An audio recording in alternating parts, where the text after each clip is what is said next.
If you want to actually start living your dream life and become your dream person, then you should stop following all this advice about taking baby steps and just do the damn thing. I've wasted so much time taking baby steps and I was haunted by how I need to do better. So today I'm gonna tell you exactly why and how to do that. So get cozy, but not too cozy, in my little zone on the internet where we discuss all things psychology, manifestation, mindset work, and how to level up your life. We're keeping it short and concise because PMS really got me this week. So, what's wrong with just taking baby steps? Baby steps are honestly fine if being realistic is what you aim for, but I know you don't want that. You want better. You want to get there faster. Well, then you will have to stop letting fear of discomfort get in the way, because that's honestly what it is. Your nervous system is just afraid of these imaginary ego threats.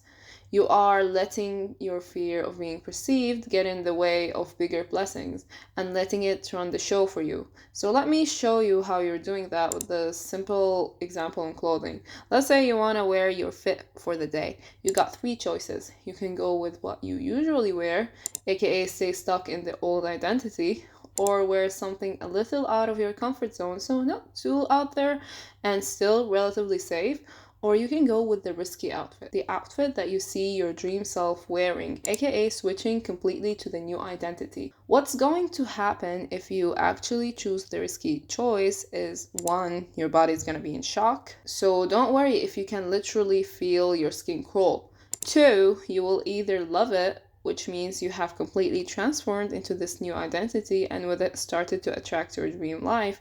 You will feel so free for the first time and you will never go back. Once you level up, you can never level down. So, yeah, choose the unsafe and uncomfortable options for once, and you will unlock a whole new reality. Or you might actually hate it, which is great because rejection is redirection. So now you know for sure that you don't want to do this again. This is a million times better than just building up for it with baby steps, only to realize that it isn't what you really wanted. You can now thank yourself for all the time and energy saved. There's also other reasons to stop with the baby steps and just get there to the far side. Live in the end, basically. And that is, you get to build resilience and willpower. Nothing can phase you. And in my opinion, this is by far the most essential trait in every successful person, determination. And you can't develop it by being too safe and in the familiar. You have to go out there and trust God and yourself through the process. Like, really, there's no other way around it. You have to be willing to take a risk on you and experience a moment of discomfort for a life filled with ease and comfort of being your true self and living your dream life. Also, another reason to skip and jump to the last step is that it really isn't the last step. Right now, how far you can see yourself going is limited by who you are and what you believe. So you can't see your full potential yet. Once you reach that quote unquote last step, you will realize there's still a long way to go. So, by that logic, if you settle for baby steps, then you won't be taking baby steps, but rather microscopic steps. Like, I really need you to realize that the work you are doing right now is really nothing compared to where you would be a few years from now.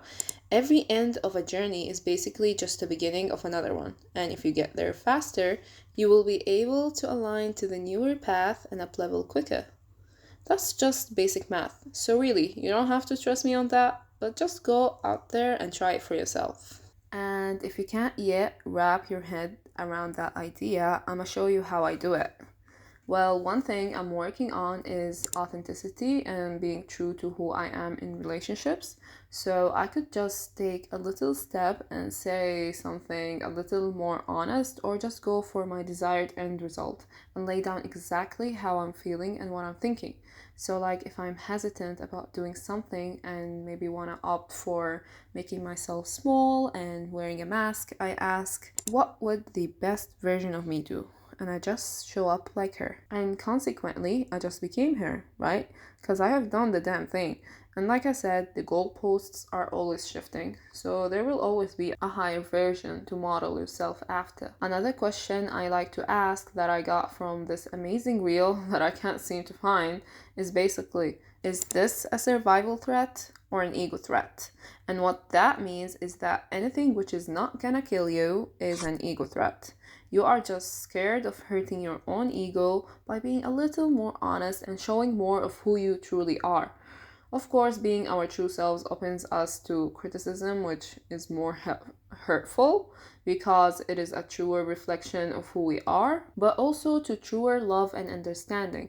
So pick your battles and the type of discomfort you'd rather feel. Is it gonna be the discomfort of not self actualizing and living in a lie, or the discomfort of trying, maybe failing and being judged, and then trying it again? I talk more on the whole fear thing in my other video, so feel free to check that out. Another thing I recommend doing is building the awareness muscle of noticing when are you not in alignment and choosing comfort. You can do that through journaling about how the day went and how did you contribute to some situations not turning out the best. How were you picking comfort over the truth? You can also meditate because meditation helps you become more conscious of your thoughts, and then you will be able to catch that fear and that desire for comfort as soon as it arrives in your body. After that, you get to take a breather and decide how do you want to respond to that fear instead of just reacting blindly. Another way to practice that is scripting in your journal about the best version of you. So try to build a narrative about them in your writing session and answer some questions like how do they act, think, show up, talk, feel, react, use their time, interact with others, etc. Just getting clear on the idea of your dream self can help you immensely catch the moments where you are acting out of alignment. And that's all. Remember to embrace discomfort because that is exactly where the greatest growth can happen. I want you to always remember that as long as you don't quit, you will always succeed. So don't let fear or the possibility of failure get in the way, and just see them for the great learning opportunities they are. Let us all work on being much braver versions of ourselves and see you very soon, my loves. Bye bye.